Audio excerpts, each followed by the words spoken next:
Do you think you've crossed over to the dark side? It's a little personal, but I will tell you. Then you switched over from television to politics. What was like some of the biggest challenges and changes? Politics was very much in the family, and no matter how many times your father may have won from a place, this whole dynasty argument, it's the voter who eventually decides. I think I should be frank with you. I think the one thing that was keeping me confused was What is the model for political parties? Do spokespersons get paid? Do you draw a salary?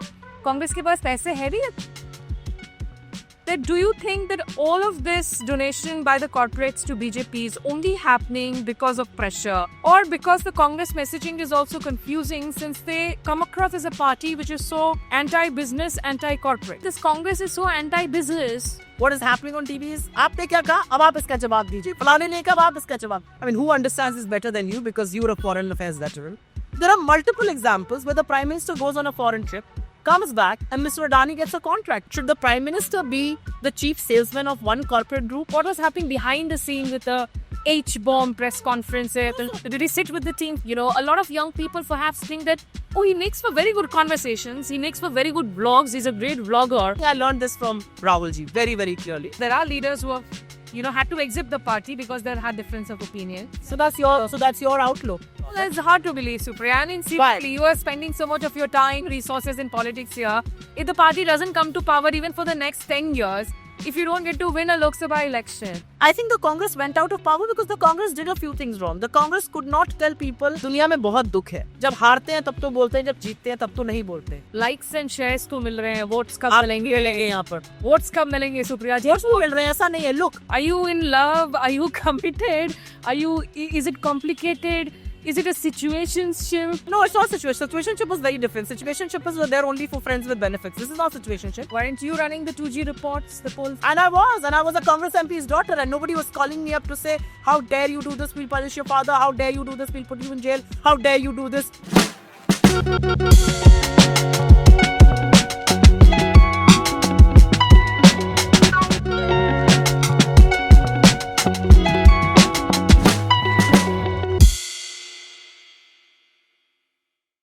Namaskar, Adab, hello and a warm welcome. You watching the POV podcast with me, Smita Sharma. We are here with another episode. And let me just remind you quickly, if you haven't tuned in to the previous episodes yet, with public policy scholar Yamini Iyer, Rajya Sabha member Priyanka Chaturvedi, News Laundry's managing editor Manisha Pandey, then do check those episodes out. The links are there in our description box as well. This is a podcast where we do not unfortunately talk about energy levels of people or ask guests कि आप आम कैसे खाते हैं. But this is a point of view brought to you by leading women voices, sharing their personal journeys and also their expertise on subject matters where they've really made a mark for themselves. And today, while I'm here at the Foreign Correspondents Club, I have a special guest with me. And it's good to be here back in a press adda of sorts, because I'm of course a journalist and she was a journalist in her recent past avatar. So done many addas in the Foreign Correspondents Club before, have some really fond memories of it. It's good to be with you, and we go back a really long way. And I've always admired, I don't know if this is like a mutual admiration society, but I've always admired the work that you do. And I must say, I was the one cheering the loudest when you asked that question, in that press conference. Whether it's Iran, whether it's Syria, whether it is Saudi, women and young girls are not stopped from getting education. Bravo, Smita. So yeah, being an admirer of your work and the women that you've made, it's good to be here. Thank you so much, Supriya, and it's lovely to have you here on this podcast. And of course, we'll delve into a lot of issues in this conversation. Supriya Shrinate, who is one of the fiery, in fact, Congress national spokespersons. She's on TV almost every evening. Also leading the social media and digital teams, chairperson of these cells for the Grand Old Party, the Indian National Congress, a member of the Congress Working Committee too. Supriya, you were a journalist for 18 years with leading television organizations in top editorial roles. And then in 2019, do you think you crossed over to the dark side? I crossed over to a side which I thought I would always cross over to. I crossed over to a side where I really think people who want to do something very meaningful should cross over to. Of course, I come from an electoral politics background, and that's what I crossed over for actually. This happened to be a role that I got after I lost, and I was figuring out what do I want to do, and because I come from a communication background, I really love this job. And I do feel that if you really want to make that one big, meaningful change, I think politics is the platform. And I think more professionals should come in. And I keep telling women, I keep telling young boys and girls that look at politics as a career. And you may not want to all be in electoral politics. You may not all want to be just the party political things. But, look at politics as a means to be an agent of change. So I don't know if it's the dark or the light side, but it's a side I certainly enjoy being there a lot. Of course, your father was a two-time Congress LC. And so that meant that politics was already in the family. Us were actively involved in it. But were you always aligned with the Congress because of him? Or did you kind of find a footing yourself before you joined the Congress? Did you find differences with the party at times with your father? So, my father, I was brought up in a very, very open, very egalitarian, very democratic household. My grandparents were both freedom fighters. And I remember my earliest debate with my grandfather was in a train where we were traveling from Gorakhpur to Lucknow, and I must have been 6 or 7 years old. And he really encouraged that discussion. My grandfather came from a school of thought and very well educated in those times, where my mother and my aunts could have had multiple dialogues and conversations, very heated exchanges with him on issues that matter. So I come from that background. I think the Congress was a very natural choice because I go back to being somebody who really believed in empowerment, who really believed in debate, in discussion, in democracy because of the background we came from. And also, with our truth be told, us journalists like to be heard. We like to have opinions and very strong opinions. And yes, I did have them. And I used to have a discussion with my father on multiple things. So politics was very much in the family. Was I interested in politics? Always. I never played with dolls and cars and things like that. I always enacted political leaders. I remember I was very young and my dadi, she wore khadi all her life, had a white khadi sari. It had a blue or a green border. I don't know why they remember it clearly. And I used to wrap that sari and enact as Indira Gandhi. So I really wanted to be here. But I would do stuff like that, climb down the staircase. And my parents would be like, what is she up to? But I think my father also encouraged a lot of debates and discussions. Did I agree with the Congress on everything? Perhaps not. I still don't on a lot of things. But I think that's the beauty of the Congress party. You can have diversity of opinion and you will not be shut down. You will not be sent to a Margdarshak Mandal. You will not be shunted out. I think I align with the Congress for one reason. And I think that one reason encompasses everything. Disagreements, divergences. The Congress in many ways is a melting pot of India. It's a melting pot of ideologies. It's a melting pot of representation. I have colleagues from Kerala. I have colleagues from the Northeast. I have colleagues from Gujarat. I have colleagues from Jammu Kashmir who all feel they're as much Congress as any of us are, So on that count, I think the Congress stands for each individual. And of course, Congress has a glorious history of having fought the Telugu struggle.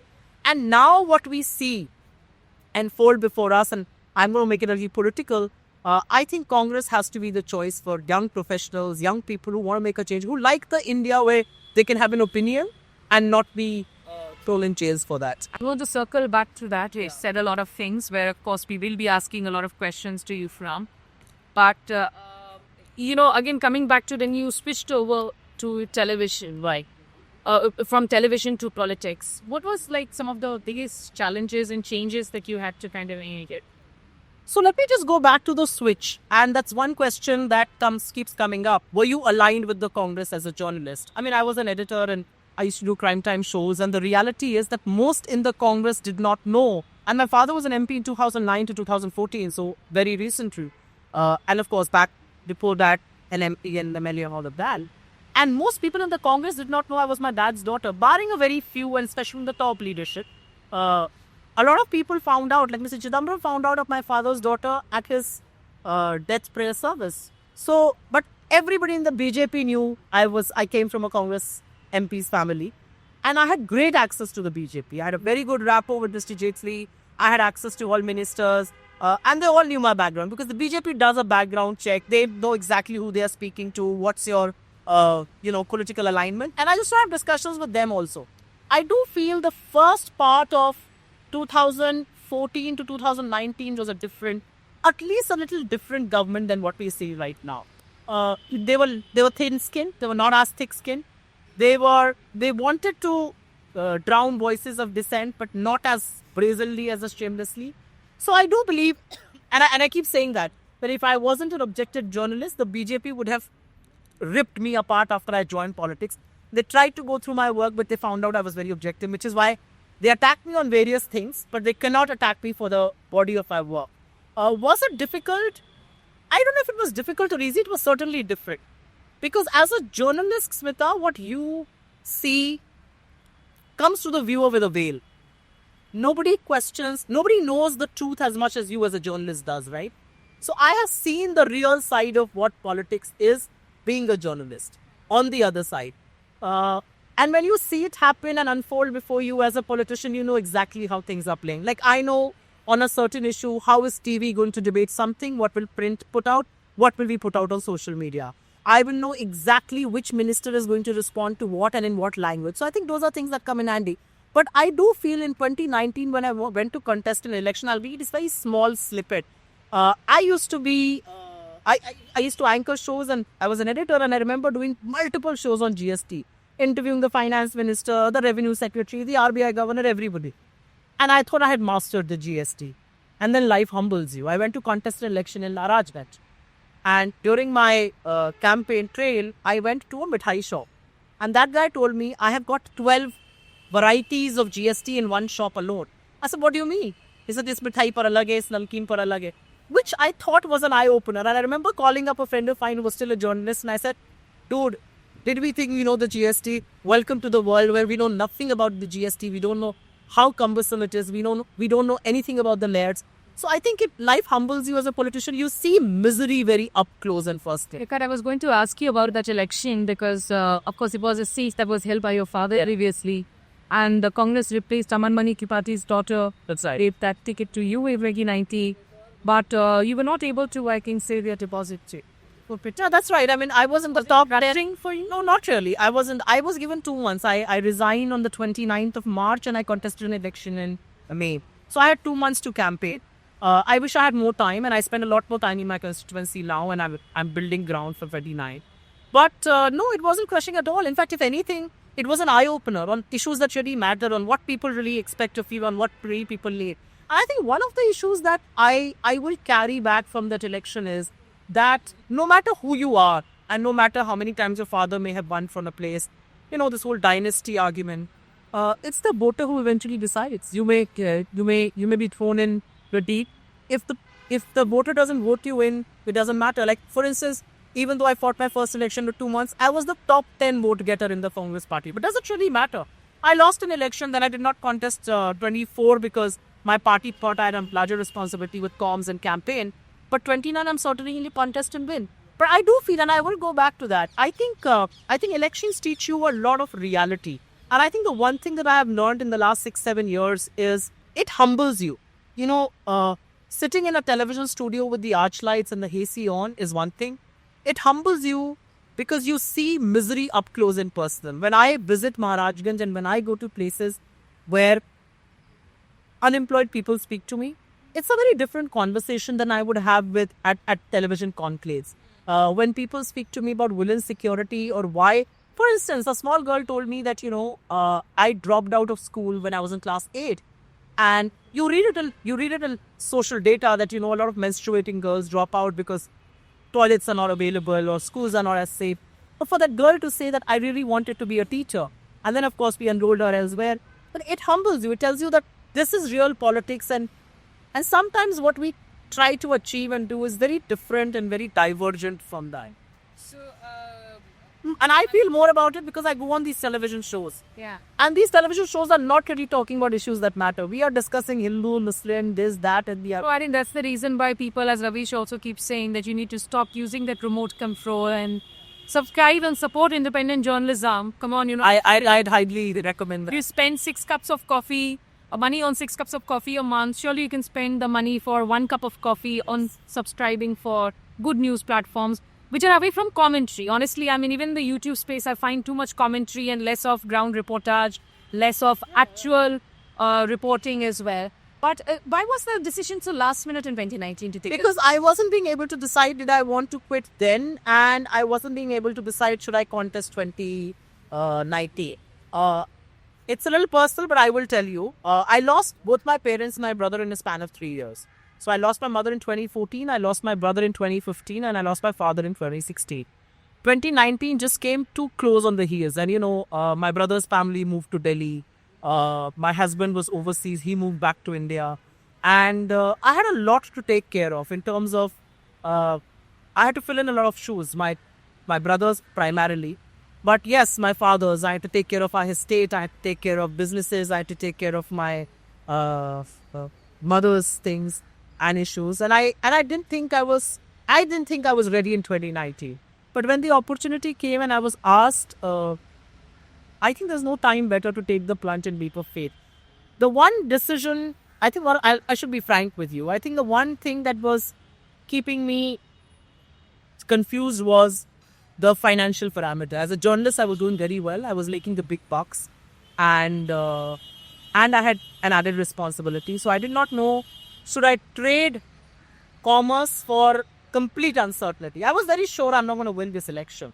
I was very sure I'm going in last minute. I was very sure that as a politician, you don't make money. I did not have any other sources of income. Back then, I don't even have now. I live off my savings. So I was very confused that because the commercial cost of this leap of faith was very big. And I think that is what confused me a little. But once I had decided that, if you want to do this, you want to do this now. And I wasn't happy with what I was seeing happen to media vis-a-vis this government. So I knew that I will not be able to survive this for too long. I wasn't ready to be given instructions on WhatsApp calls and flicks. And once again, of course, terribly sorry for your losses and what you had to go through. And those who don't know Supriya, I've known her personally for a while. I know that, she's really been there for her family, for her brother's children, and they're all grown up today. Yes. You must be so proud of them. I'm very proud of them. And proud of you should be proud of yourself too, for I don't know about myself. to navigate through all these personal challenges and finding that contain. I don't know if I should say this, but I will. I remember having this conversation with Priyanka ji once during the UP elections. And she said something to me which was quite an eye-opener. And I started looking at things a little differently since then. After 2016, after I lost my dad, you go through periods of grief, right? And one of the first stages of grief is you're very bitter. You're very angry. You want to drown yourself under work. I did that for a while. I mean, I worked like a zombie because I thought that was my way out, which in hindsight was such a wrong way to deal with grief. You should allow yourself, comfort yourself, forgive yourself. And I remember having this conversation with her, and she said to me that, when you see the misery around you, when you see these girls, I mean, Unnao, for instance, has happened, and we met this girl together. And she said, when you see what is happening to little girls and people around you, you realize your own misery, yes, it destroyed your life, it shattered you. But in some way, you are so much better off than so many people. And I think that changed my attitude since then. Because till then, I used to be like, why did this happen to me? Why was I orphaned at 35? My brother was my bestest friend. We really, really loved each other. How could I lose my only sibling? And then, life sort of course, various stages of grief, and you sort of become more accepting. But I think that conversation was really changed my view to the world. It made me far more grateful for what I had vis-a-vis what I had lost. And I think eventually in life, for whatever years I have with me, you have to be grateful. You have to learn to be happy. You have to learn to be forgiving. You have to learn to love yourself. And I think, for a brief period after I had lost them, it was very difficult because you keep asking this, why did this happen to me? And that why is never going to be answered. So I switched from why did this happen to me to I'm so grateful that I have my brother's children. I mean, I love them so deeply. They have grown up, beautiful children. And I think each one of us who goes through grief, and they went through grief at a very young age, that also shapes you. So they're far more accommodating. They're far more compassionate than perhaps I was at that age. It's good to see them grow up. पर दुनिया में बहुत दुख है और हर इंसान को अपना दुख बहुत ज़्यादा लगता है. But I think when you see the misery up close and personal of so many people around you, especially in UP, we traveled so extensively. You feel, despite having lost so much, I still have so much to celebrate. I still have so much to treasure. I still have so much to be grateful for. So is gratitude the way that you deal with, a big crisis day to day?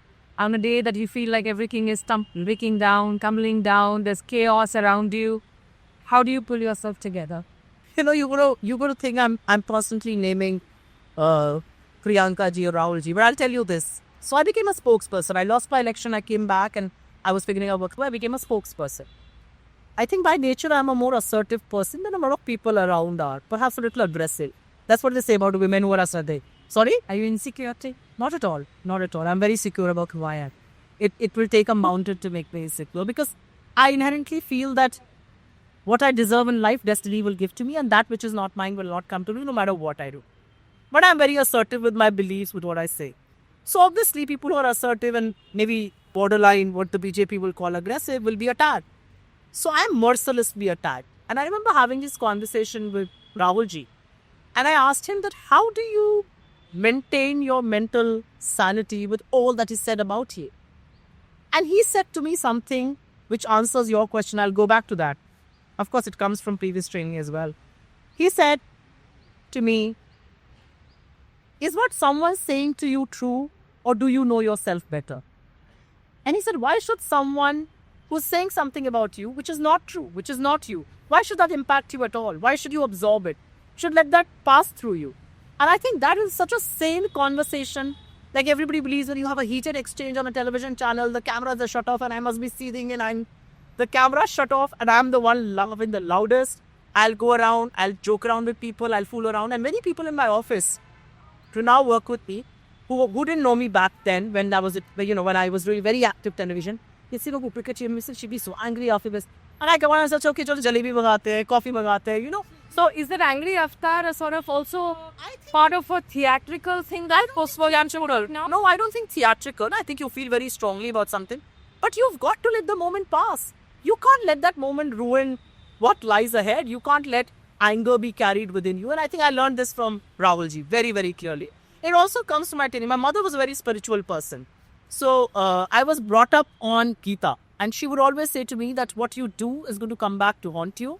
And which is why you should do good. So I try not to hurt anybody by going out of my way. If I unknowingly do it, I'm sorry. And I, of course, keep seeking apology from the universe at large. But I think what spirituality or what perhaps religion at some level, and religions across the spectrum, do to you is they ground you. You know, you get roots because you don't want to be outraged on everything. You don't want to be...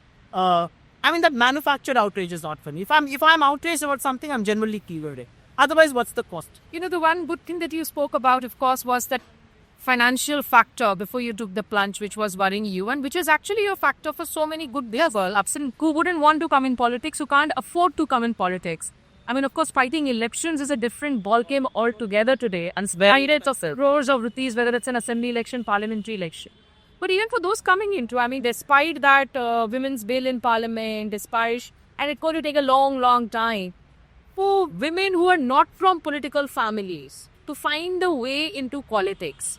How do you really support them financially? No, so I always believe that the opportunity cost was very big, and which is why I've been very candid with you, that, that was one factor which played on my mind.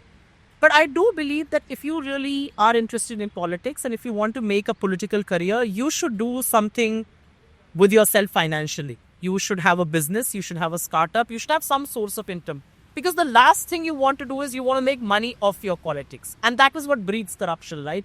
I mean, when people come in and they want to make big bucks and when they want to end up making money through their ministries or their departments or their parties, that is what corruption is all about. So I do believe that you should have a steady source of income. Which can be guest lectures, which can be your savings invest. Like I live off my savings and I have them invested in a way where they accrue financial benefits to me.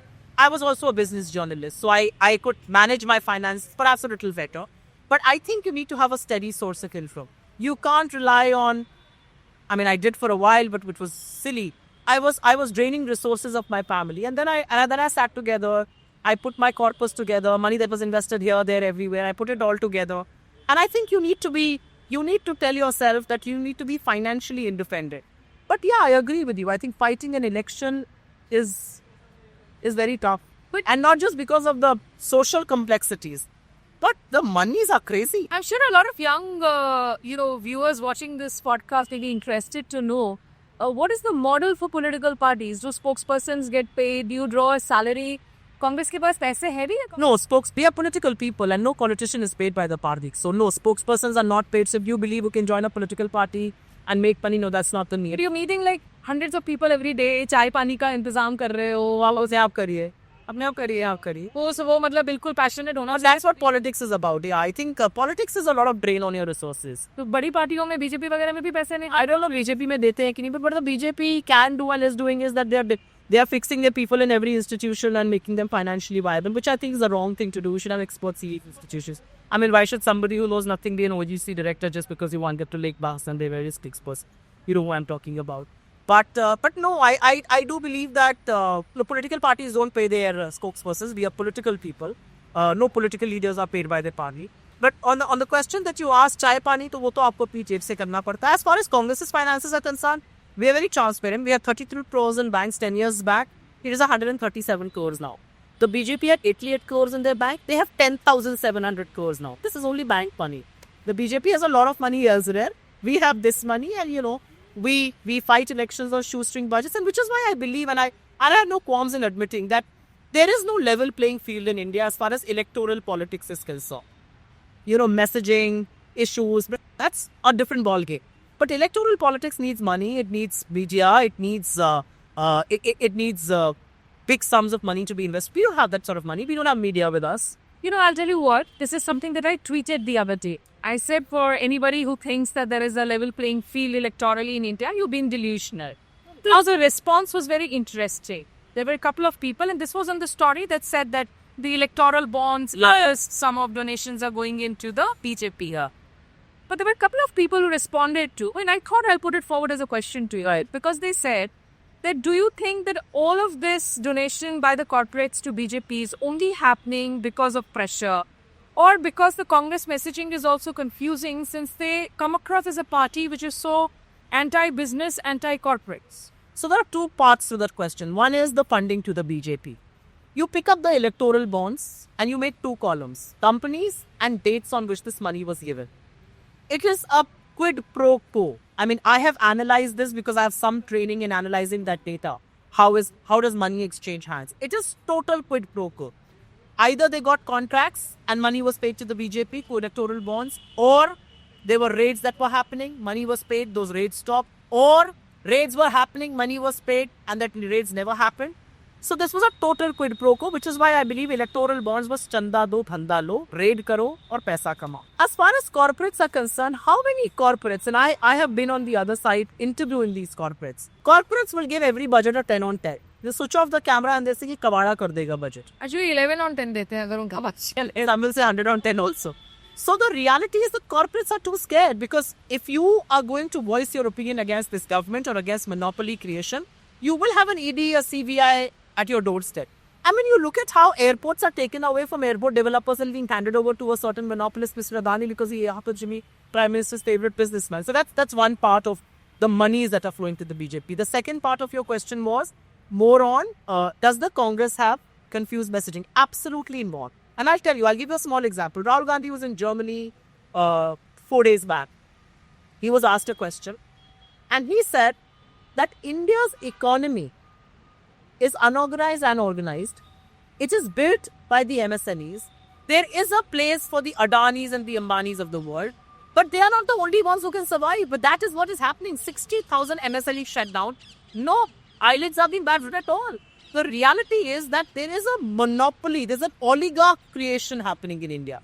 We are opposed to that. Is there a place for big business houses like Adani and Ambani? Of course there is. Is there a change in position? No, not at all. But there has to be a level playing field even for them. And this is not a change in position. I'll tell you why. After liberalization happened and even before, the largest corporates in India, the Birlas, the Tatas, the Bajajas, they all prospered. The Bhartis, even Reliance for them.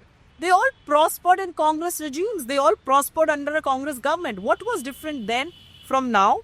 What was different then was that there was a level playing field even in the corporates. I meet a lot of corporates because of my past connections. They all tell you behind cameras, there is complete harakiri. Only Adani will be given projects. There is no level playing field. We are being barred from even tendering process. Why is that happening? Why is it that the Niti Aayog and the Finance Ministry's Department of Economic Affairs writes that you should not give so many airports to one person?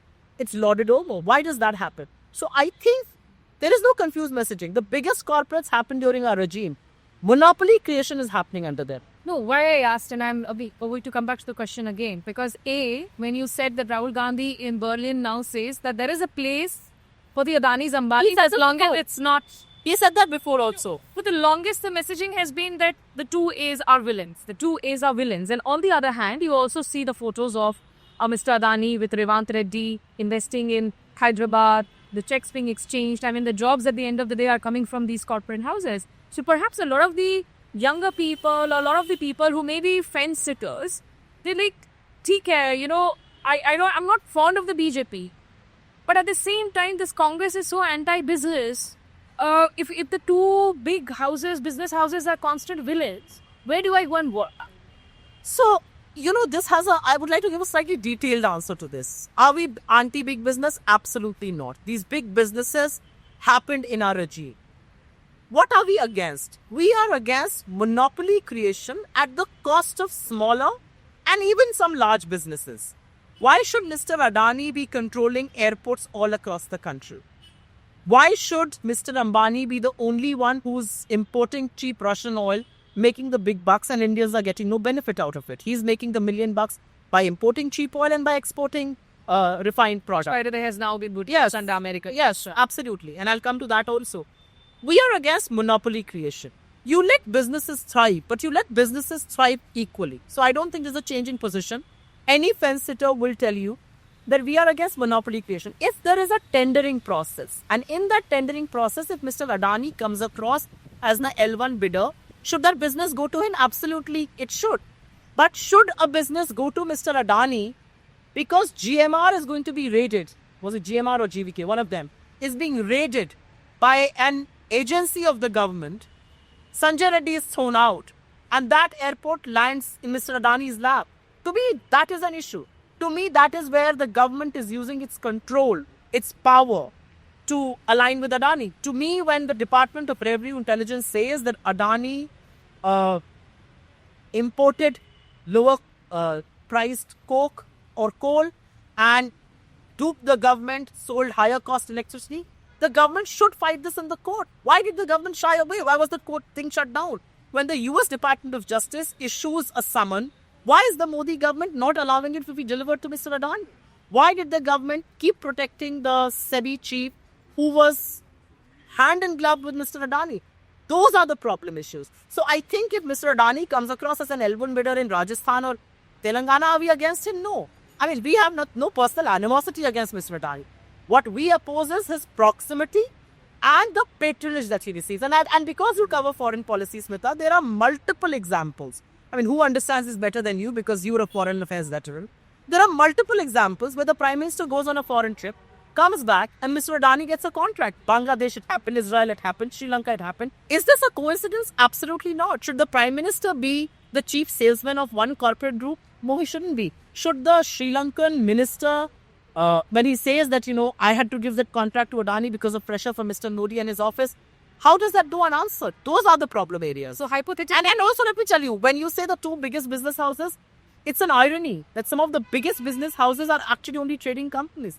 They are not generating as much employment as they should. Much smaller companies who are manufacturing in India are generating more employment, and that should be encouraged. Hypothetically, if in 2029 the fates were to be reversed, Congress were to win in some sort of the way, how would this relationship change with these two houses? We will make it a more level playing field. You want to stay in business? Great. Will you thrive? Yes, you will if you play by the fair means. And fair means that everybody gets an equal opportunity. That's true for people down the strata. That's true for the top corporates of this country. Some corporates can't walk away with political patronage and all the benefits and the rest of them suffer. That can't happen. I mean, I remember as a journalist, I'll quote this here and people can go back and check this. I remember interviewing Mr. Jaitley as finance minister. This is when Rel Jio was launching. And he categorically said that India's telecom ministry and the TRAI cannot preside over the death of Indian telecom. Why did he have to say that? Because his ministry, one of his government's ministries and the regulator were blatantly and brazenly favoring and making policies in favor of one corporate alone. So I think that's the problem. Is if when we are in government, we will ensure it's a level playing field. We will ensure the small and medium businesses thrive. We will ensure the big businesses thrive. but with equal opportunities and with fairness. You'll not go after the big business houses. Why will we go after? We are not vindictive. We are here for India's growth. Yes, if you do something wrong, you will have to face the book. You will have to face the law of the land.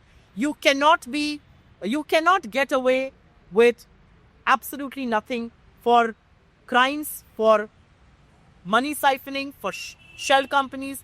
Your flaws will not be glossed over. If facing the law of this land is vindictive, I don't think that's true. I mean, whether it was Manmohan Singh government, whether it was Vajpayee government, all finance ministers and budgets were actually getting a rating of 10 out of 10 by the corporate. Not so much the ECA for sure. I don't think anybody gave a 7 or 8 out of 10. No, but corporates would speak very vociferously and very freely when we were in. I mean, I was a business journalist. I'd interviewed so many corporates and they had issues with retrospective paths that was put, which I did not agree with. You asked Fatih that I'd listen to people that listened to that with the Congress primarily. And people spoke freely. And when they spoke with the intent that the government is going to listen to us because we are voicing the problems that the industry is facing. They spoke with the confidence that this is going to lead to course correction. They did not speak with the fear that the ED or the CBI is going to land at my doorstep. I think that's the difference. As a financial journalist, because you brought up the retrospective charts, do you think the late Pranab Mukherjee as finance minister and his decisions that really did a lot of damage to the Congress? Who do you rate as the, perhaps the most sort of challenging finance minister? No, I wouldn't do this to Pranab many years after he's gone. But I think retrospective tax back then as a journalist and even today with whatever little understanding I have of economy and finance that had no business to be in the budget. I also feel that when the 2008 economic crisis happened and when the world economy collapsed, the stimuluses that were given were very, very important. They kept the Indian economy together. The third package perhaps was a pre-question. They could have been withdrawn. Inflation would have been a lot on liquor trade. It's always interesting to talk to Supriya about all things financial, though the disclaimer that I am not an economic expert. No. But before Supriya was coming in for this podcast and, we were supposed to record it actually at 1 in the afternoon. Yeah, I'm sorry about... Yeah. No, that's all right. But why I'm saying this is because she called me up like half an hour, 1 hour before the thing. And she said, look, I've been called in to address a press conference, so I'll be slightly late. So please bear with me. So does this happen often? It's like in a TV schedule that suddenly the anchor gets called up. Studio Huso breaking to Zara. So the difference is what? The difference is that in TV news, if the show is happening at 9, you cannot saunter it at 9:01. Yeah. I could take that liberty while as a politician that, I've been called in for a press conference, so I'll be 20 minutes late. I ended up being an hour late. I'm sorry about that. So I think that's the difference. But no, but it's a last minute call to address a press conference. How do you prepare for it then as a spokesperson? So I think as spokespersons, we are expected to be updated. We are expected to read on issues. I also head social media, so I'm replying to things real time. I'm looking at content and I'm looking at issues very real time. And perhaps some of my other colleagues are. But yeah, as spokespersons, we all read up a lot for evening shows, for tweeting, for doing videos. You're expected to be prepared, and I got called in for a codeine-related press conference. I had done a show on this about 2 days back, so I was a little better prepared. But you still have to read up. You still have to because unlike the BJP, and again, I'm not getting into political bashing. In the Congress, you can't get away with faff. You are not expected to go there and give a Rashtra ke naam sandesh and a conscious of speech of consciousness speaking and come up. You are supposed to produce data. You are supposed to produce hard facts. I like to go to press conferences with pictures, with videos behind me, because I think that's what I bring to the table, right? I mean, I have spent 22 decades doing something. I should at least bring that to the table.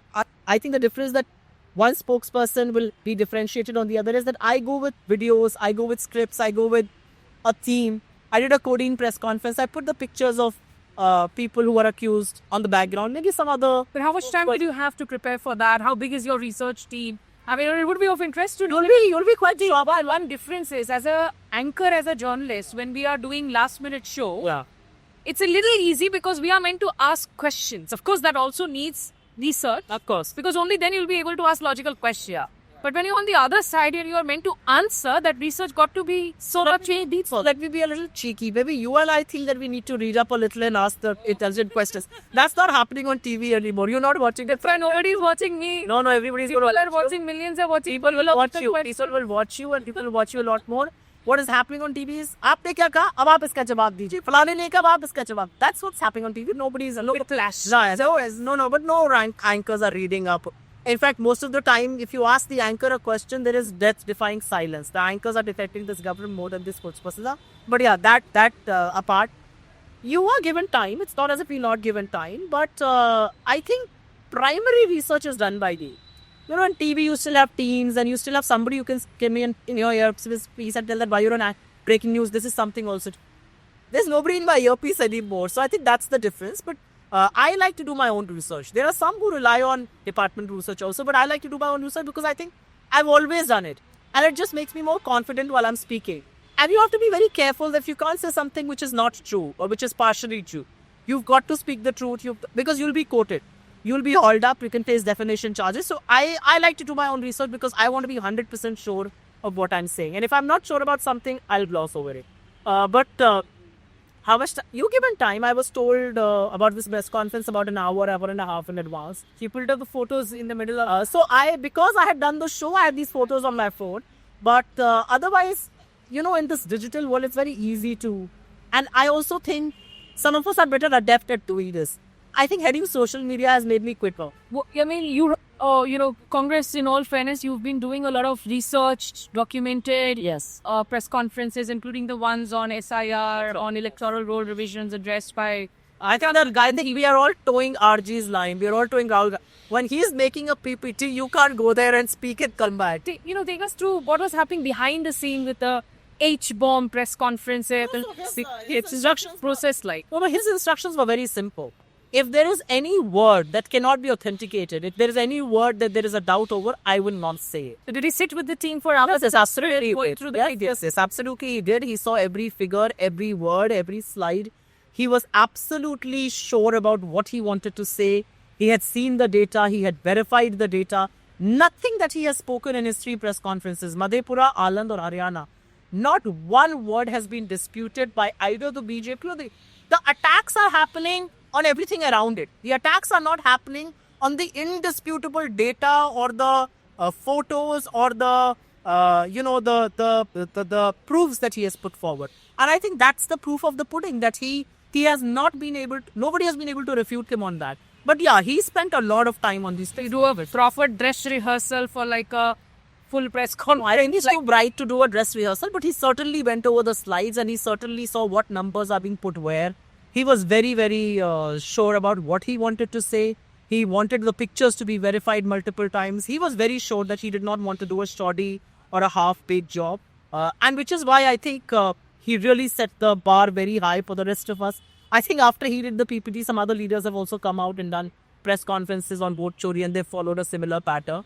And I think once your leader is doing a press conference like that, you just can't saunter in and say, today I'm going to talk about something that's on my mind. You should go with proof. You should go with data. For the longest time, of course, Rahul Gandhi was branded as Paptu by the state machinery. There was a machinery at work. He broke those tags. He comes across as somebody who takes questions, freewheeling. But there's one tag that still sticks with, and that is the inconsistent tag. Even during Bihar elections, your voter Adhikar Yatra is going off well. Then the Congress takes a lot of time to announce Tejaswi Yadav as your chief minister candidate for the alliance. When Amit Shah is sitting in Patna, managing all kinds of dissent, whether you like or hate that kind of fire in the belly to win elections, to manage everything at a micro level, Mr. Ghali is missing for a long stretch of time till he comes back again. Does that create a problem? A lot of young people perhaps think that, he makes for very good conversations, he makes for very good vlogs, he's a great vlogger, but he still doesn't come across as a consistent politician. Sure, before I answer questions on India's leader of opposition, let me answer or comment on something that you just say, that yes, there's a lot of fire in the belly for Amit Shah. Amit Shah happens to also be India's home minister. There was a bomb blast in Delhi. Where was Amit Shah? There was a Pahalgam terror attack. Where was Amit Shah? Amit Shah wants to talk about infiltrators and intriguers when elections crop up. But why does Amit Shah not say that what have you done as a home minister in the last so many years? So I think fire in the belly and all that is very good. But the reality is that your core job is to keep our borders safe, is to keep this country safe. You are failing miserably. Delhi saw riots under your leadership. Delhi, Manipur has been burning for so many, 3 years almost under your, home ministry. So, the fire in the belly is not worth anything if you as a home minister is not being able to deliver. I have a very different view on that. Coming to what you say, tags, of course, there was an entire machinery. There was a lot of money. There was a state-sponsored, a political party that was on a rampage to destroy Rahul Gandhi's image. And I think what I want to say today as a former journalist is, I saw this unfold right in front of me. And I kept thinking, why does the Congress not fight back? And now when I'm in the Congress, I will say the Congress is a very recent part. I think because it's a party that was born out of India's freedom struggle, they thought that the truth will prevail. They thought that, how long will this lie carry on? But what they did not realize was that this was a propaganda being done at the highest level. If India's Prime Minister was going to lie through his teeth, this propaganda would be carried on. Did that dent Rahul Gandhi's image? I don't know if it dented, but it certainly didn't do him a great service. But I think once he started the Bharat Jodo Yatra, and when people of this country saw him for who he was meeting people from all walks of life. There was no security check was happening, no frisking. Anybody could walk in. He walked on foot from Kanyakumari to Kashmir. He took a yatra from Manipur to Mumbai, where the Prime Minister refused to even go once. I think people saw him for who he was, and they were very happy to see this man. And of course, then in the 24 elections, the whole constitution that he picked up in his hand, I think the sale of that copy of EVC constitution has gone viral. I think constitution is so much more, if I may say the word for Gen Z, fashionable to quote today. I think it's thanks to him. I don't think there is inconsistency, Smita. There is an inherent difference in how the Congress and the BJP function. The BJP functions on the diktat of one or at best 1.5 men. It is Modi and Shah who call the shots everywhere. The Congress is a far more democratic party. We take everybody's views into consideration, including our allies, including our local leadership. Does that delay things? Yes, that delays things. Is there anything like too much democracy? I don't think so. I think democracy is good. I think democracy is good that I can turn around and say, I don't agree with this. I can still be the chairperson. Somebody would say, we have differences of opinion so openly in CWC. I mean, I am encouraged. I must be one of the junior most members in the CWC, but I'm encouraged to speak my mind and nobody takes offense. And we can have a heated exchange between a very senior leader and me. And I'm not taken to task. I think democracy is never too much. Too much democracy is good. What I don't want to say is, so there are leaders who have, had to exit the party because they had difference of opinion. So that's your outlook. That's your outlook. If I'm not so sure if people have exited the party because of difference of opinion. I think a lot of people have exited the party because it's very difficult for politicians to survive without power. I have a lot of friends who were all young Congress Turks, right? Yeah, that was a favorite phrase in all of media. The every election, the young Turks, yes, the young Turks, there is one thing in common amongst all of them. It was difficult for them to survive without power. It was difficult for them to digest that you are no longer in government. You are the opposition. You have to fight the government. You have to fight agencies. You have to fight propaganda. You have to fight a vicious captain. I don't think they had that. I don't know if I should say, but I don't think they had the courage or the. How long can one stay out its power if you are in politics? At the end of the day, it depends on why you're in politics. Serve your mission if you're not in power. So it depends on why you're in politics. Are you in politics for political power and for being in government, or are you in politics because of a certain ideology? I can put my hand on my heart and say that I am not in politics because I want to be an MP for Maharashtra. I'm not in politics because I want to be the social media head. I'm in politics because this is just something that I'm convinced of. Well, it's hard to believe, Supriya. And seriously, you are spending so much of your time, resources in politics here. If the party doesn't come to power even for the next 10 years, if you don't get to win a Lok Sabha election, will you really keep having that motivation to continue? Because you'll not even have the resources to be able to. But Smita, that is what differentiates an ideological fight and fight for pursuit for political power. I think that's a very clear difference. And I think some of us who see Rahul Gandhi, some of us who interact with him, that difference in his mind is crystal clear. He is fighting this because he believes in a certain case. I'll be very honest with you. To me, the reason I'm in politics is because I see him fight that fight. Are you both square pegs in a round hole? I'm not so sure. Not at all. I think it's very important to fight this politically. We fight the elections with all our might. What happens eventually and with SIR and whatever is coming to light, I don't think elections are free and fair anymore. I have a lot of doubt on verdicts that are coming out. But I will say, I think we are doing this because we are ideologically convinced. And I think the Congress that remains after the quitters that have gone is a Congress that believes that you have to fight for this ideology. You have to fight where people celebrating Christmas are not attacked, which is happening in this stuff. But how do you break this cycle if it's not a level playing field electorally and the institutions are stacked up against you, whether the judiciary is not giving in very favorable decisions as well on most days? How do you break the cycle then to make it more fair? I mean, do you really at some point have to consider maybe boycotting elections? Because every now and then when you do win a Himachal, when you do win a Karnataka, this is precisely what the BJP government is saying. कि देखो ये जब चुनाव जीत रहे होते हैं तब तो ठीक है, धांधली की बात नहीं है. चुनाव हार रहे होते हैं लगातार, जिसमें of course nobody can also deny reasons of internal dissent. We saw that in Haryana we were reporting, or factions at war. हार रहे होते तब इनकी सारी प्रॉब्लम हो जाती है इलेक्टोरल रोल्स के साथ. So at the very rock bottom, the foundation of this ideological fight is war. The foundation of this ideological fight is that you believe in the people of this country. You believe in their inherent wisdom. I think the Congress went out of power because the Congress did a few things wrong. The Congress could not tell people the kind of the rights revolution they brought between 2004 and 14. You know, Manrega, which is now being trampled over, the Food Security Act, the right to education, the right to information. These were revolutionary rights. I don't think the Congress took these messages to people as well as they should. Of course, there were other issues, and I think the Congress lost power because the people of this country thought that we need to sit in the opposition.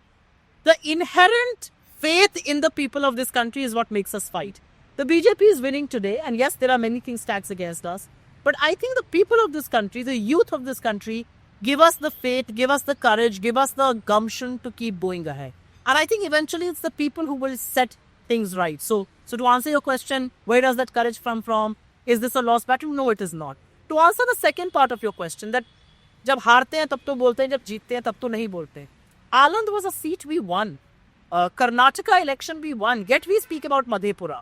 The reality is that Haryana, the vote difference was only 0.5% between the BJP and the Congress. But we still speak about him because why should people not know what was happening in elections? How is it that in Maharashtra, within 5 months, more voters were added than they were in 5 years? It has never happened in the electoral history of this country. How was it that in Maharashtra, the total number of voters outnumbered the adult population in Maharashtra?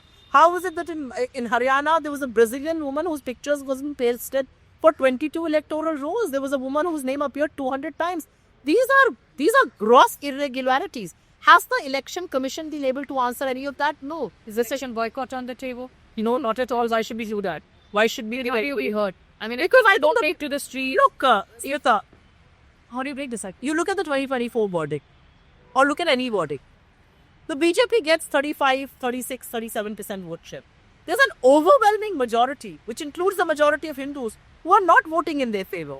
Aren't you letting them down by saying we won't contest elections? I think what we do is, yes, we represent this voice. We also represent the other side. Just like Mr. Modi, when he gets elected and becomes Prime Minister, he's not the BJP's Prime Minister. He is the Prime Minister who also represents me. So the leader of the opposition is not just the Congress's leader of opposition.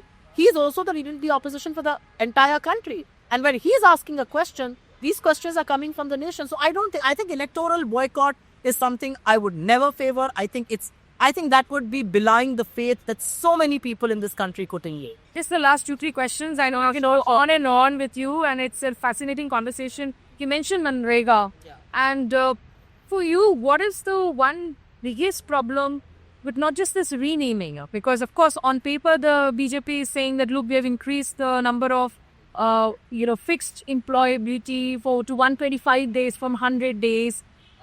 They've changed the center-state ratios.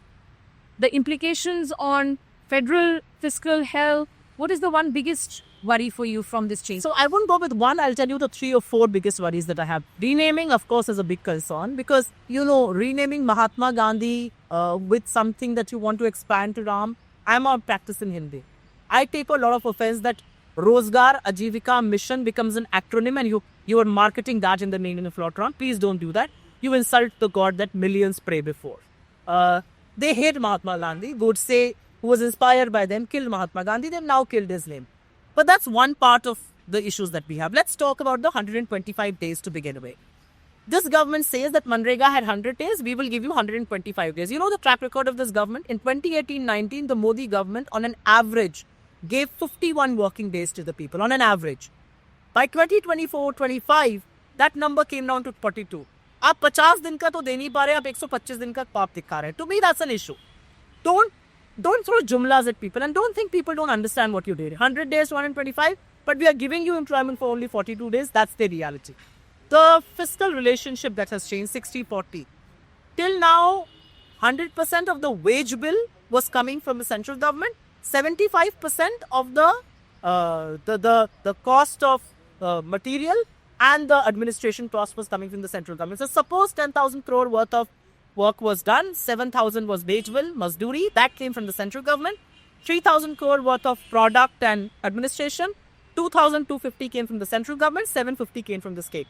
So 9,250 from the central government, 750 from the state. That was the ratio. Now, if 10,000 crore of work happens, 6,000 crore will come from the central government, 4,000 crore will come from the states.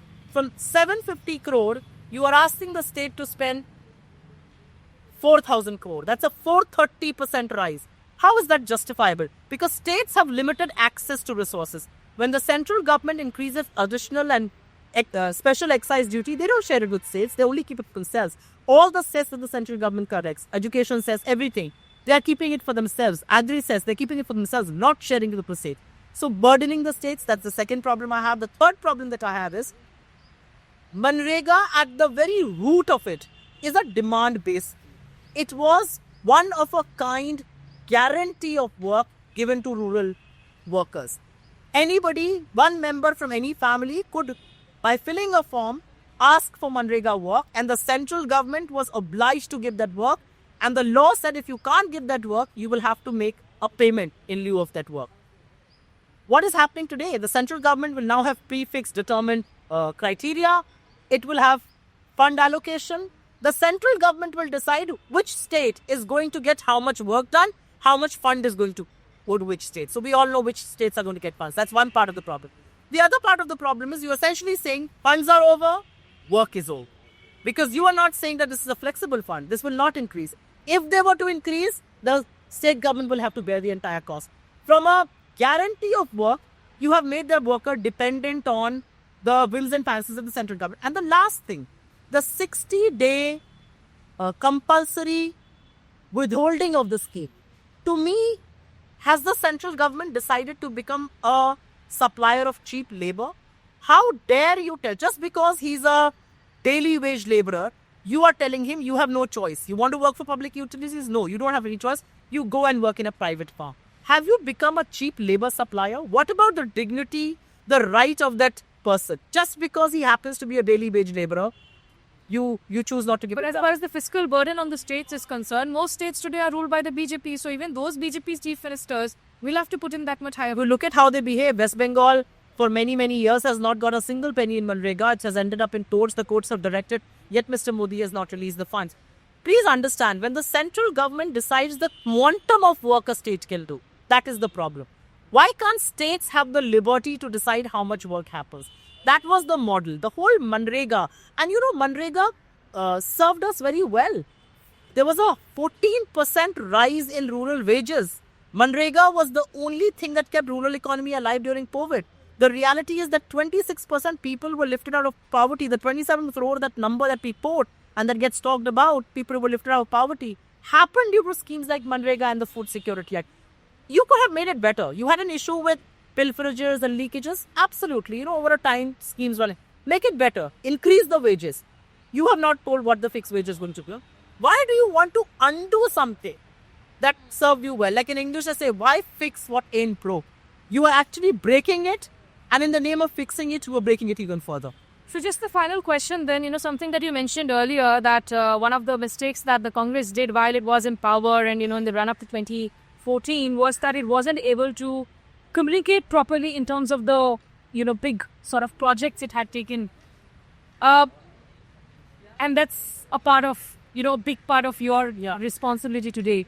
You think you've really been able to up the game, improve the game? Because a lot of, again, I was speaking to young students and they were saying, if I understand that in traditional mainstream media, they don't show But even on online, while I do see a lot of stuff what Rahul Gandhi is doing, when it comes to these policy explainers, when it comes to these policy issues, there's still a gap. No, so let me go back to what you quoted me saying. Yes, I agree the Congress did not communicate well. The Congress perhaps inherently believes that you do good work and people who are beneficiaries will get to know of this. I think what Mr. Modi has taught us and the whole world is that you do some work, you popularize it and make a huge thing about it multiple times. So I think that's one thing. As far as what I don't think I want to gloat over about our numbers and our social media and all of that. I think that's for people to decide. But I think the one gap that we've been able to bridge, or we are trying to bridge for certain, is that we want to let people know what we stand for. We want to let our opposition be very clear, and there needs to be no doubt about what we oppose, what we support, and we want to popularize some of the positive things that we do, whether it's our state governments or otherwise. As far as policy explainers are concerned, I bring a lot of my journalistic training into this, and a lot of anchor videos and all that you see, your explainers. I think, yes, should it reach more people? It should, and I will make an attempt to. But I think it's made a difference. I get a lot of calls and I get a lot of positive feedback on this. But there's always scope for improvement, and I'm going to take this feedback. I'm looking at the number of followers. Rahul Gandhi on Insta has 12.4 million. Mr. Modi has 99.4 million. On Twitter, he has 28 million. On Twitter, Mr. Modi, not the PM's handle, but his personal handle, has 105.9 million on Twitter. But you know what? Catch-up going on? No catch-up at all. What's the interesting thing about this? With so many more followers, Mr. Modi gets a fraction of Rahul Gandhi's engagement. Whether it's on YouTube, whether it's on Twitter, whether it's on Instagram. The number of people who like Congress's posts versus BJP's posts, the number of people who engage with Rahul Gandhi's posts or cross mediums was Rahul Gandhi has 3 times Mr. Modi's engagement, despite maybe 1/3 of his followers. Yes, because, all kinds of people will say all kinds of things, but I see social media very closely. If you are not engaging with my content, you are essentially a bot. And Mr. Modi can have 1 million bots, but the reality is that they're not engaging with your content because you are not speaking. You're so divorced and so distracted from ground reality that young India is not looking at real. The Gen Zs who are on TikTok. Well, I can tell you on Instagram, for instance, we have far many more followers than the BJP. Even in absolute numbers, the Communist does. Rahul Gandhi may have a fraction of Mr. Modi's followers on Instagram, but look at the virality of his reels, the virality of his posts versus Mr. Modi. I think Mr. Modi is speaking to an India that liked him in 2014. It's slightly disillusioned now. Mr. Modi is not talking to the Gen Z. Mr. Modi is not speaking to the young India because young India likes to have a very egalitarian conversation. They don't like to be talked down, and which is a pattern that you see in the BJP. You pick up any post of the BJP, compare it to the Congress. I'm very proud of the fact that our timelines reflect the people's voices. Mr. Modi and his party's timelines reflect voices that sit in the high pulpit and talk down to people. Likes and shares तो मिल रहे हैं, votes कब मिलेंगे यहाँ पर? Votes कब मिलेंगे सुप्रिया जी? Votes वो मिल रहे हैं, ऐसा नहीं है. Look, the nature of our electoral politics is such that the first past the post system gets elected. But if you look at the difference in the vote share, it's 0.5% in Haryana. It's overwhelmingly 68% vote share that India's opposition have versus the Rudy party.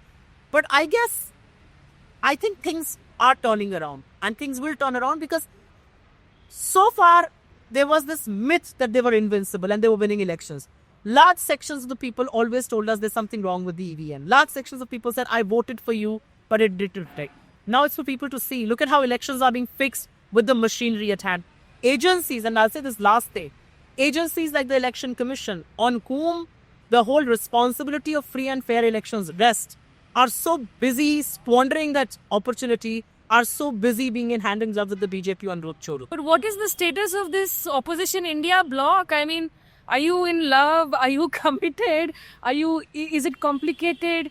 Is it a situationship? West Bengal, you may go together. I don't know if you will go together or not. Kerala, you will go head on head. Bihar, it was falling away despite being together. But that's the reality. No, but that's the reality of electoral politics. Extremely committed. But you have your differences. Situationship. No, it's not situation. Situationship was very different. Situationship is there only for friends with benefits. This is not situationship. We are in a committed relationship, but we are in a healthy committed relationship where there should be differences. It's not lovey-dovey all the time. There should be differences. And I also feel, Smita, with all jokes apart, we got into the Gen Z situationship. I don't understand. I have been told कि वो अगर पागल question ना पूछे तो podcast सीखती तो. No. You should ask all those questions. You should do a Gen Z lingo check also, but I'll fail miserably. No, but coming back to this, the thing about electoral politics and perhaps coalition politics is that you will align on some of the big things. So the India Alliance, the coalition is all together on the big issues.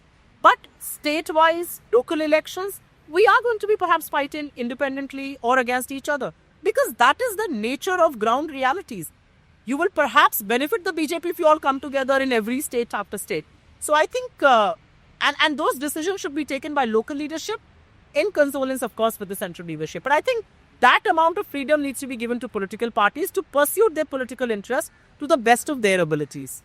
Just an absolutely final question before we end. You were also with NDTV, and when we talk about media pre-2014, after 2014, people will say, oh, look, they were all Congress controlled. They were hardly saying things. They were all people from Congress family who were working in leading channels. And Mr. Modi, in that controversial BBC documentary where he was asked that, a clip from the old interview, what would he have done differently? So I would have controlled the media. Said I would have controlled the media better. And when he got the chance, that was the first thing he did. Is that something the Congress is also going to do, or is it already doing? Because even though Mr. Gandhi, of course, is addressing press conferences and taking questions freely, the new Indira Bhavan restricts media, whether it's Congress in Telangana, whether it is Aam Aadmi Party in Punjab, whether it is Mamata Banerjee in West Bengal. There are increasing incidents of crackdowns on regional media, local media detained for political costs. So has everybody learned the same trick and picking up those chapters from the notes from the same group? We can never be the BJP. We can never ever undermine media because our DNA is democratic. But let me start with something that you said, which is that, they were never saying anything against the Congress. I think the biggest tirade against the UPA was happening in television studios.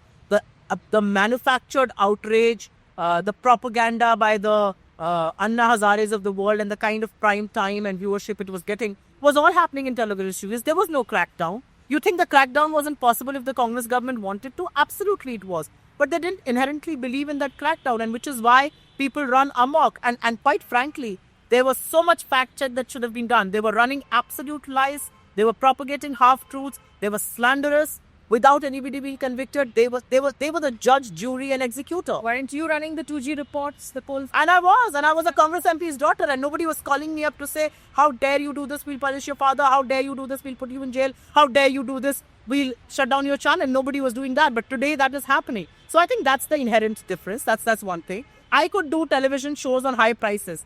How many people who are not even affiliated with the BJP can do television shows on SIR, on high prices, on Manrega, on anything critical of the government? But to go back to what you were saying, will the Congress do this? No, the Congress will never do this, and the Congress can't do this. But is there a difference between cracking down on fake news and keeping the media in check? There is. The media should and must not be kept in check. The media is still very critical of Rahul Gandhi, and it's not just mainstream media. A lot of the digital media is critical. They ask questions. Mr. Modi has not done one press conference. Mr. Rahul Gandhi has done multiple press conferences where questions are not controlled. I'll come to Indira Bhavan in just a bit. But the question that you asked, are state governments cracking down?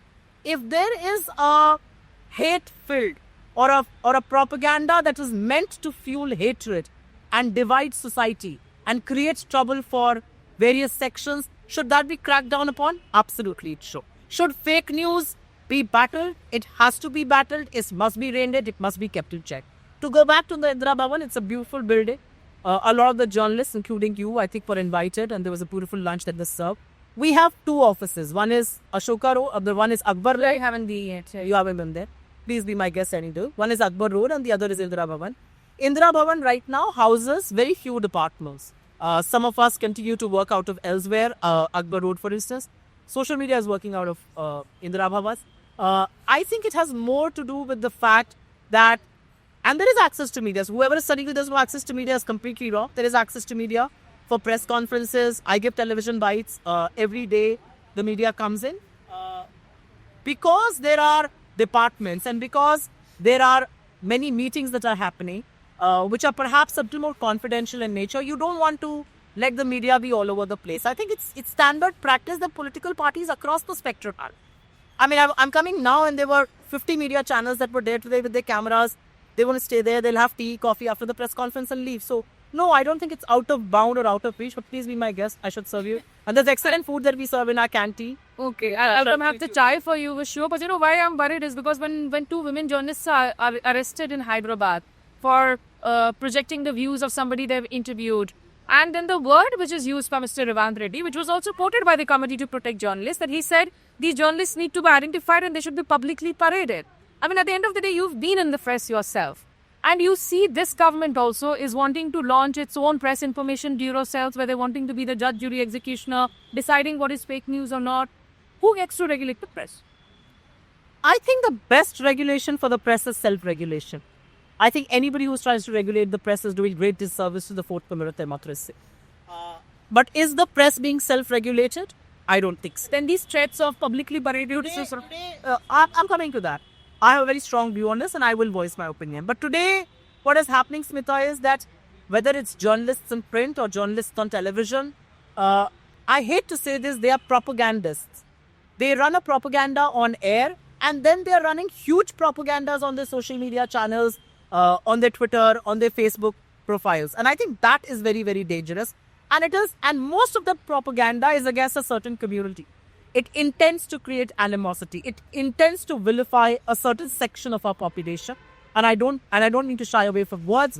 It means to vilify and paint the entire minority in a very bad light. Is that the truth? No, it is not. Who is checking that? Who in media is saying that we are going to be self-regulated and this cannot be done? That's not happening. As far as the incident in Hyderabad is concerned, I have a very strong view on this. I think nobody in this country should be publicly paraded.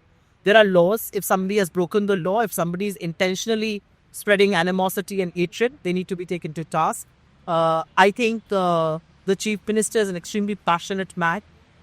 He may have said something. He's extremely democratic, I can tell you that. Answers questions. I don't think his intent ever was to vilify those girls. I think the intention always is to ensure that law and order need to be preserved. Anybody who's a minority, anybody who's even a majority, but is facing the brunt of somebody else's comments needs to be protected. I think that was the intent. Could the choice of words have been more careful? Absolutely, Deshrekeri. Thank you for at least that honesty in your response. And I think it's been a conversation that I have really enjoyed. I initially told Supriya that we'll speak for around 40-45 minutes, and I think it's gone on well over an hour. Wow. It's been good. Thank you so much, Supriya. I hope to have you back on the podcast in the new year. Absolutely. Of course, any New Year's message? So it pains to see me what's happening to people who are celebrating Christmas. I mean, these right-wing bulls, who do the kill they are attacking. And I take a lot of offense to that because I was brought up celebrating all kinds of festivals. But yes, I think a new year should bring in new hope. I think a new year should bring in more commitment to us being democratic. I think a new year should bring in peace and love. I think I was reading a tweet that said that there are over 200 conflicts that are happening in the world all across the world. I wish this world sees more peace and love in the new year. I wish there is less animosity. I wish there is more sanity in the new year. I wish our discourses are more sane. I wish our discourses are more meaningful. Or I wish our discourses are more peaceful. One can certainly hope for it and work towards it. But let's see. Let's keep hoping. And I wish you and your viewers a great new year and hope to be back soon. Thank you so much. And of course, Supriya has already made it clear. 2029 Maharajganj parliamentary elections. It's going to be no chances of running for assembly in 27. I mean, I don't think I can do assembly because I sort of have a role here. But 29, I'm absolutely certain that I would want to play. Okay, that's 4 years away, but time flies. But thank you so much for tuning into the podcast. And you've stayed on till the very end of the conversation. Then all my love to you. Show some love, share, like, subscribe to the channel. Press the bell icon notification for content alert. And a very happy new year to all of you who are tuning in with Video Journalist Danish. This is Smita Sharma signing off here. Thanks for watching.